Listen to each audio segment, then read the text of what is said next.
Hi, everyone. Thanks for joining tonight. I'm Vanessa Conlin, head of wine for Wine Access. I'm so excited to be joined tonight by Todd Newman, founder and proprietor of Dakota Shy. Todd is not only a rock star, but also one of my great friends. So it's not only wonderful to talk be catching up at the bar at Bouchon over the last month. So I've definitely missed that time together. But thanks for being here. And for anyone joining at home, if you have questions for Todd, if you would like to type them into the chat on the events page or the Wine Access Experience, we will answer as many questions as we can over the next 30 minutes. But we'll give people just a minute to log on and join us. But in the meantime, Todd, what's in your glass? I am drinking the Dakota Shy TEN 2017 Napa Valley Cabernet. What a coincidence. So am I. Gosh, right? I know.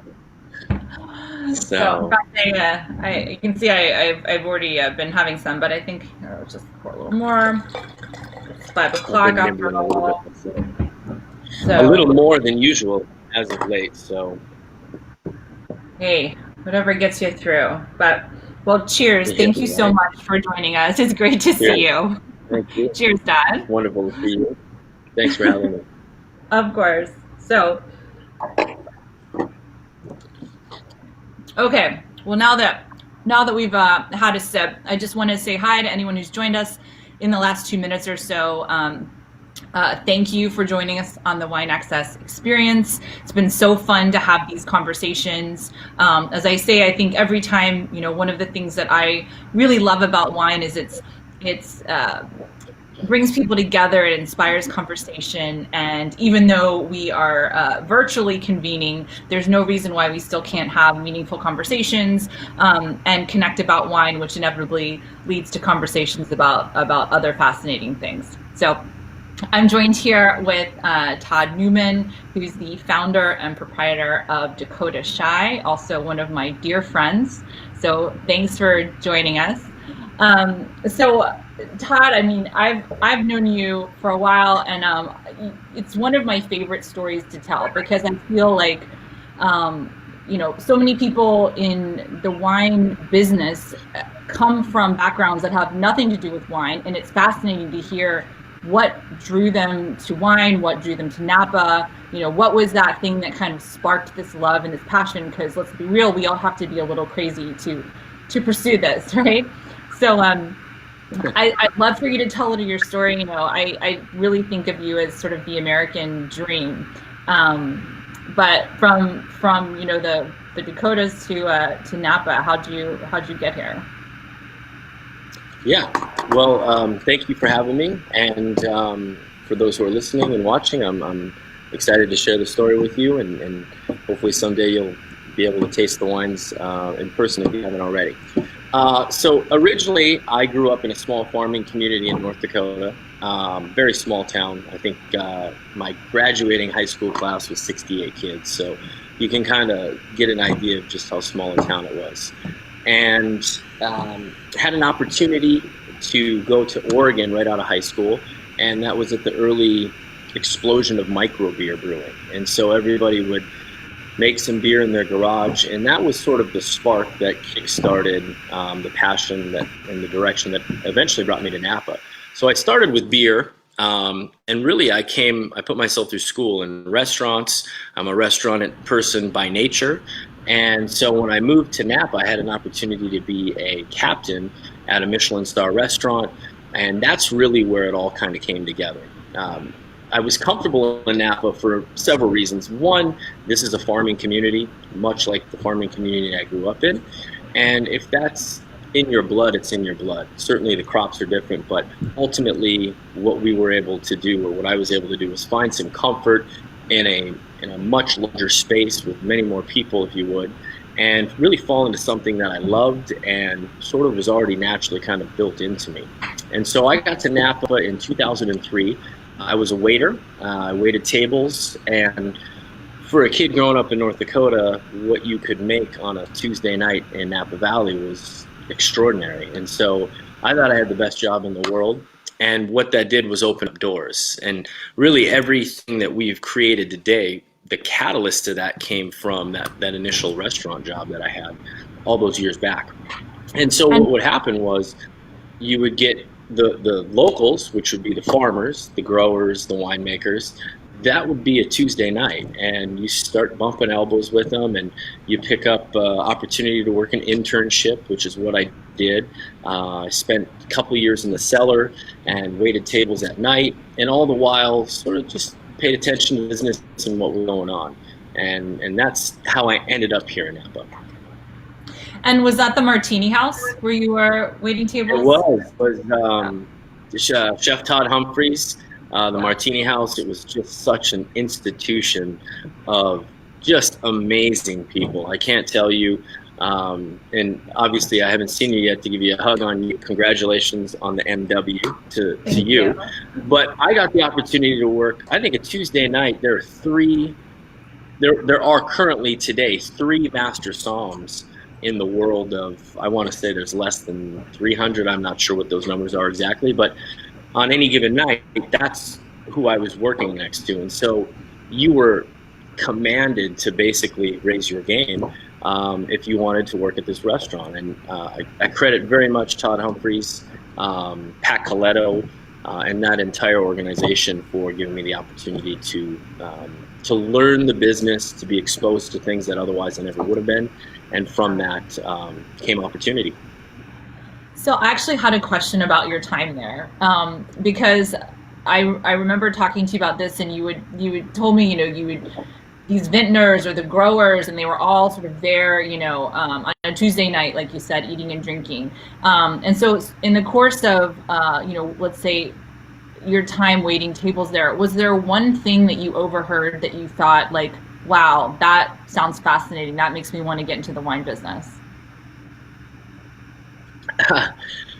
I overheard a lot of things there that I probably shouldn't repeat on something like this, but they're a catalyst, a spark moment, I do remember. Okay. There's for those of you who haven't been there, and I'm sure many of you have not, there's this beautiful old cobblestone bar downstairs, and there's a fireplace right next to it.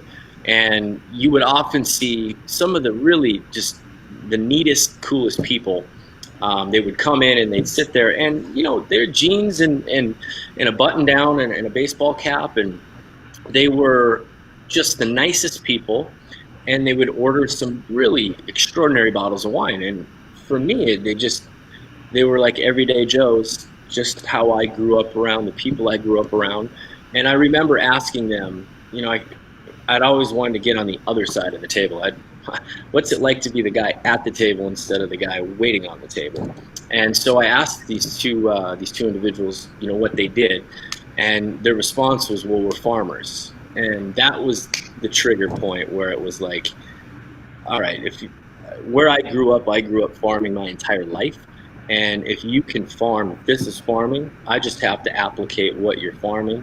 And from there, that was really the driving force that sort of led to an internship at Rivanna Family Vineyards with Heidi Barrett and Tom Garrett. And Tom was Heidi's assistant. He gave me an internship in 2004. And I spent 2 years in the cellar, learned the business from that standpoint, and then really hung up the apron in 2006 and went into the wine business full time. And hosting tastings is not much unlike hosting a table or waiting tables. And so it was a pretty easy transition. There was a lot of, one-to-one human interaction, which I was comfortable with. And from there, other layers of the business I picked up over the years. And what did your friends and family back home think when you said, "Hey, I'm going to be a vintner"? Well, what did they say? Let's think back.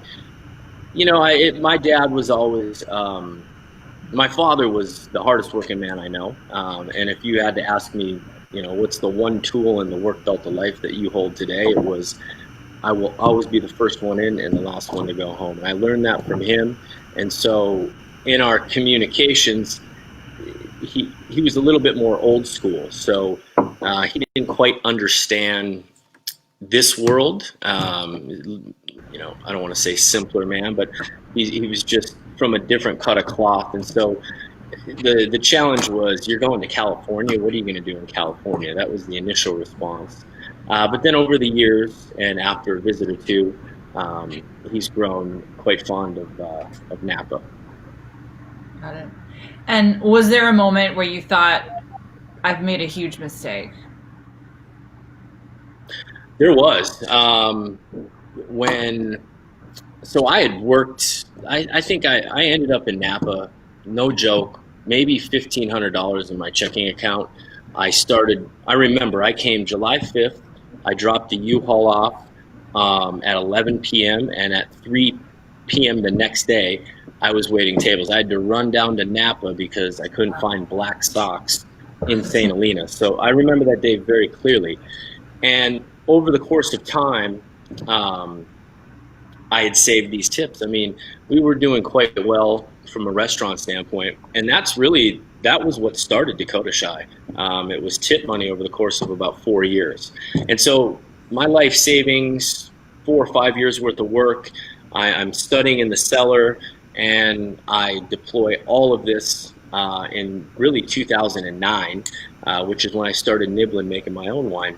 And as you well know, Great Recession came and it hit, and I have my life savings buckled up in this wine that I don't think I'm ever going to be able to sell. So that was an oh my God moment. And then really the hardest thing I ever had to go through in the wine industry was when we found this little parcel of land, and when we went through the process to build the actual winery.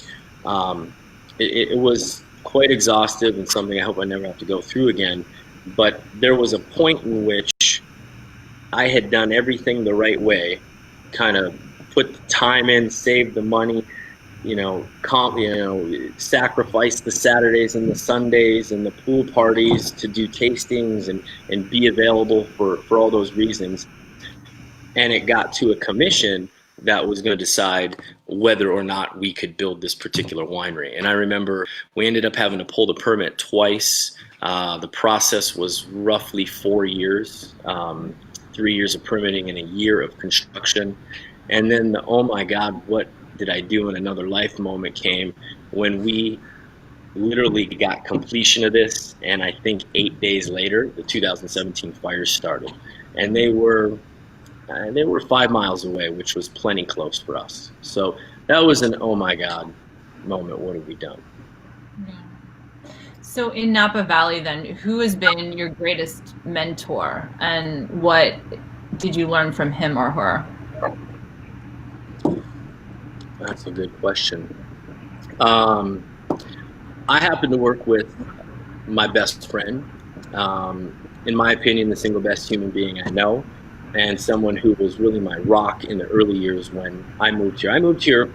I really didn't know anybody. I knew Dennis Kelly, who I believe you're familiar with. He was my manager at the brew pub in Oregon. And for those of you who don't know Dennis is a master sommelier, dear friend, individual who has a restaurant in Palo Alto called Protege. So I got to throw a plug out to him. If anybody's in the Bay Area, please go check it out when it opens again. As we all well know, the industry, the restaurant industry is getting hit pretty hard right now. So when the time comes, please.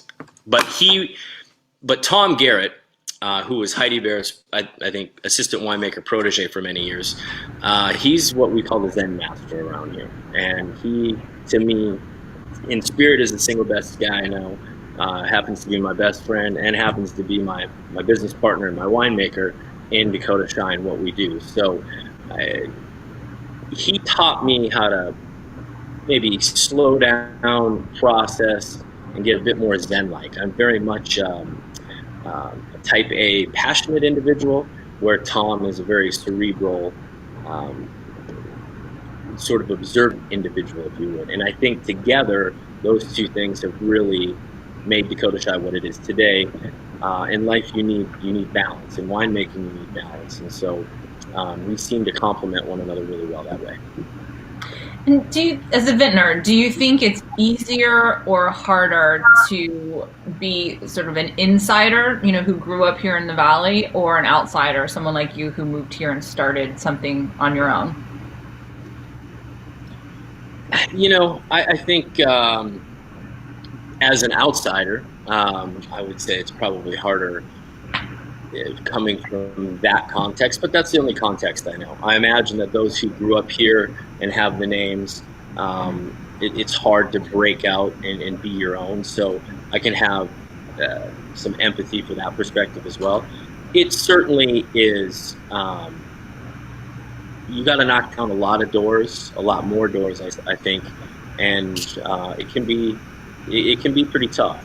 Not to say that the community isn't welcoming, but the opportunities, you have to position yourself and then grab them when they're there, because you don't know of things kind of through the pipeline. You have to be present to hear it and then put yourself in a position where I think, locals, people who grew up here, there are more avenues of potential opportunity available to them because of that reason, just proximity and people that you know.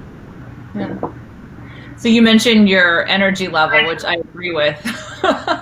You're, in the best way. You're one of the most sort of driven people I know. You've always got lots of ideas and a bunch of enthusiasm.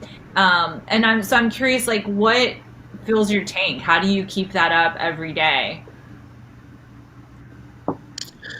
I guess what makes me go is creating something from nothing, and where we started and how we got here. I'm very proud of the fact that I came up through the restaurants. I'm proud that we started Dakota Shy with every nickel we had that was saved over the course of time. And to me, I think seeing this sort of evolve and with respect, having some layers of success with it, I think what keeps me going today is working so hard to get there that the greater disappointment would be to have achieved it and then not continue to succeed versus not have gotten to this point and not ever knowing. And so I think for what keeps my tank full is that, and then also the nucleus of the family that we've created here. My team is an extension of my family, is living, I moved out here by myself. So the people that you work with day in, day out, they become your family. And so there's a great energy and there's a great culture, I think, that exists at Dakota Shy, and that I'm probably most proud of as far as what we've created. The individuals from all walks of life who are part of the team and really are, this should be a catalyst and a stepping stone to something greater, something more, if that's the direction you want to go, whether it be a cellar intern who became a cellar master, who became an assistant winemaker, who is going to be given the opportunity to make wine at the property, and we'll help support the barrel costs, and you can make it here. And those types of things are very, very important to me because there were a couple of people who did certain things for me that allowed me to get to this point. And this is a good place to take the time to throw some love out to Jeff Smith at Hourglass, who through my career gave me an opportunity that I think is unlike almost anything I've seen in Napa Valley. And because of that opportunity, Dakota Shy was able to exist today. And so there's this, you should always do good things, but there's sort of this drive that says, I owe the universe something because of that great gesture that he did for me years ago.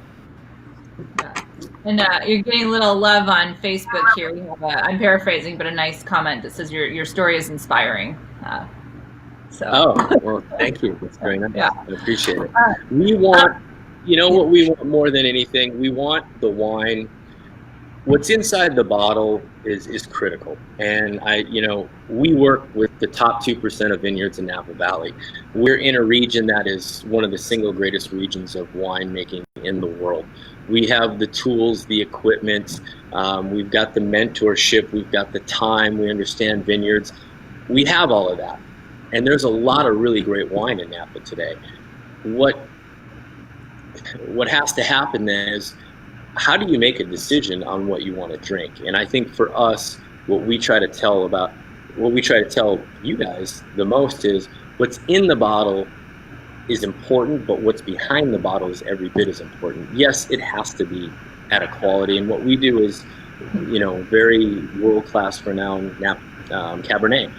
That being said, the who, the how, and the why, I want to know about that, and to me, that's important. We are big believers in the American spirit. We're big believers in the American dream, not unlike anybody watching or anyone really out there at all. We all have our own. We just happen to put ours in the bottle. And for that, when you drink Dakota Shy, our hope is that that's the vehicle or the catalyst that really kickstarts your pursuits or your reflections. And when wine can do that, it elevates itself above beverage. And that's who we are, and that's what we're trying to become. That's what we want to be. That's not yet who we are, but that's where we're going. I love that, and I agree, because I think, to your point, I mean, the wine quality, of course, has to be great, but I feel like you can almost taste the intention behind it, the people behind it, the story, the authenticity. And that's something I've always really respected about you and the wines that you're making there. We do have a question from home. So Melanie has asked, have you ever thought of making Chardonnay? It's come across the pipeline. I have not. And my friends who make Chardonnay in this region, there are some delicious ones out there. For me, Chardonnay exists in one place. That's not true. Let me rephrase that. For me, the Chardonnays that I enjoy the most happen to come from a different region. It's also a Burgundian varietal. And therefore, with that, we make Bordeaux varietals. And so what we focus on, we have a Bordeaux region here in Napa, and we stick to that. We're 100% Napa Valley fruit. We're proud of that. There's a lot of great Chardonnay in Los Carneros, and certainly over on the Sonoma side. But for us, we want to do one thing exceptionally well instead of four things relatively well. Well, I've consumed enough white Burgundy with you at Bouchon to know where your Indeed. Your heart lies on that question. So this the 2017 the 10 Cabernet that we're both drinking is actually a wine that I shared with Josh Hart, the NBA player, who's on the Pelicans. It's one of his favorite wines. And I believe you met him right at the property. So I did. Yeah, great guy, great shooter. So I'm curious if great shooter. What's that? Great shooter. They were on fire. They were coming alive. All things were clicking until all this happened. So I was certainly rooting for them. If the Warriors can't make it this year, then the Pelicans, they had my vote. I was rooting for him all the way. Yeah. Well, cheers to Josh. He's a great guy. But for anyone who hasn't had it at home, can you tell us a little about this wine and your philosophy behind it? Sure. So I got my start at a winery called Ravana Family Vineyards, and it was a valley floor vineyard, and it was comprised of at least three of the 5 noble grapes: Cabernet Sauvignon, Cabernet Franc, and Petit Verdot. So when I learned to love wine, in a little backstory here, when I first moved here, you would work at these restaurants, and everybody was selling these $300 bottles of wine and $500 bottles of wine. It was just, I grew up drinking Natty Light and Southern Comfort, so it was a much different comfort level for me to be able to suggest a bottle of wine like that. I'd never done anything like that. And I bet you it probably took me 10 months, because I'd taste the wine and they'd say, all right, this is $50 and this is $150. And I would look at them and say, well, where's the $100? I'll go with the $50 wine because I can't tell the difference. My epiphany wine was that first vintage of Ravana. Heidi Barrett was making the wines, her assistant Tom Garrett, he lived in St. Helena. He would come into dinner at the restaurant. I hand sold that wine. That was my go-to. And so I had a real love and respect for that particular wine. And so the Dakota Shy TEN is based off of those three varietals. In addition, they all come from valley floor vineyard sites.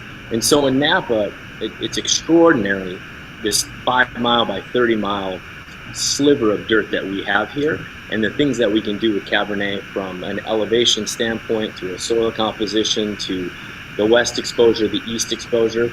And so what we've really done is cherry picked.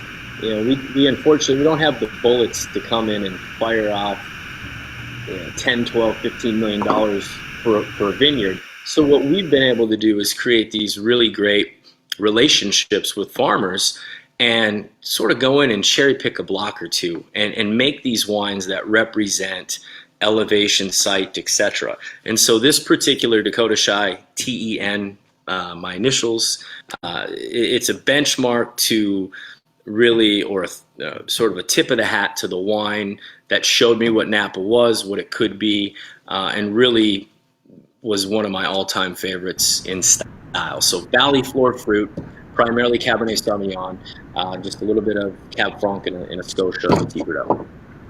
So have I been saying this wrong this whole time? I've been calling it the 10. Should I be saying the TEN? Yeah, you know, it's TEN, but 98% of people call it 10, so it is, don't feel bad. Todd, I was the most creative. Me. The best thing we ever did was call it Dakota Shy. Past that, the creativity component, it's not me as much, and so I didn't really think about the future and people calling it 10. Like, there's a little dash in between the T and the E to separate it, but people call it 10. Don't feel bad. All right. Well, noted. Got it. All right. I have one more question for you. What do you think it is about wine that intimidates people, and what are you doing to try to break down that barrier? I think for so long, and there's a great evolution of our industry that's happening right now. For so long, wine was, it was delegated to a very small percentage of the population. And so with that came, if you weren't exposed to it, it was intimidating to touch your toes in the water. And I think that for me, again, in North Dakota, like, wine was not at the dinner table, I can assure you that. So I think that is the challenge. For me, I've always been somebody who never wanted to go with the words, and like, if you come to Dakota Shy and do a tasting, we're not going to throw a bunch of goofy vocabulary words at you that you're not going to understand. We're going to walk you through it. We're going to help you understand where fruit tannin hits, where wood tannin hits, where your parotid glands are, how acid acts as a backbone, how the tannins are really the tendons and ligaments, and we're going to give you sort of a visual experience. So think of acid as backbone, think of tannins as tendons and ligaments, think of fruit as the muscle. These things are all synced together, and for us, we explain wine in a much different way, rather than throw out all those fancy words and stuff. So how we do it is a little bit different, and I think a lot of that came from when I first moved to Napa 17, 18 years ago. It was intimidating. I would sit at lineup with, advanced sommelier and world-renowned chef and some people who were very educated with wine, and they would say things and I had no idea what they meant. And I just kind of created my own vocabulary and my own style in order to walk people through it. And so I think that's Napa in general is so superb at welcoming people. This is a community that it's driven by helping one another out, and it's had its hits lately. I mean, you go to the earthquake in 14, the fires in 17, 19, now this is a resilient industry working through it. And I think that all in all, we hope a lot of you guys come back to Napa and come visit us one of these days soon. But stylistically, we teach, I guess, through words and through I guess I'm losing my train of thought, but in any case, stylistically, our tastings are a little bit different than most, probably. Yeah. So you break through that barrier to entry by making it easy for people to enjoy and understand without intimidation. Yeah, absolutely. I think wine we can get scientific. Fortunately, I worked in the cellar for a few years, so I can talk pH levels and acids and phenolic compounds and all that if you want it, but I don't know that people really want to hear that unless you're a really scientifically driven person. I want to hear about the 50 plus soil compositions that are in a 150 square mile radius. I want to understand what west exposure does versus east exposure, and we walk people through those things. I want to know where to pick up fruit tannin and oak tannin, and so I can decide, hey, I really like this wine, or this isn't my kind of wine. Rather than just coming to the conclusion of I like it or I don't, I want to be able to deduce why I do or why I don't. And I think when you can give people the tools to be able to reasonably deduce that and come up with an idea as to why it is the way it is, that's a tool that they take away. That's something that they remember when they came into your tasting room. And I think that goes a long ways for people coming back to, for new people in wine, wanting to come back to something that helped them understand it better. No, I think you're one of the best at that, Todd. And again, I'm so inspired by your story. I love your authenticity, and I look forward to when things are open so we can share a glass again together. But thank you so much for being here tonight. It's great to see you virtually and to share a glass virtually. And for everyone at home, thank you so much for joining us on the Wine Access Experience. I will be back on Thursday with Maya Dalla Valle and the 2017 Dakota Shy T-E-N, I just learned, T-E-N, not 10. Well done. Available on wineaccess.com. So thank you so much. Oh, and I forgot, tomorrow, different time, 11 a.m. actually with Pierre, little lunchtime drinking from Croix de la Brie. Sign me up. So yeah, I'll be drinking early tomorrow. But Todd, again, thank you. Cheers. And everyone at home, thanks so much. It's a pleasure. See you soon. Thank you, guys. Bye.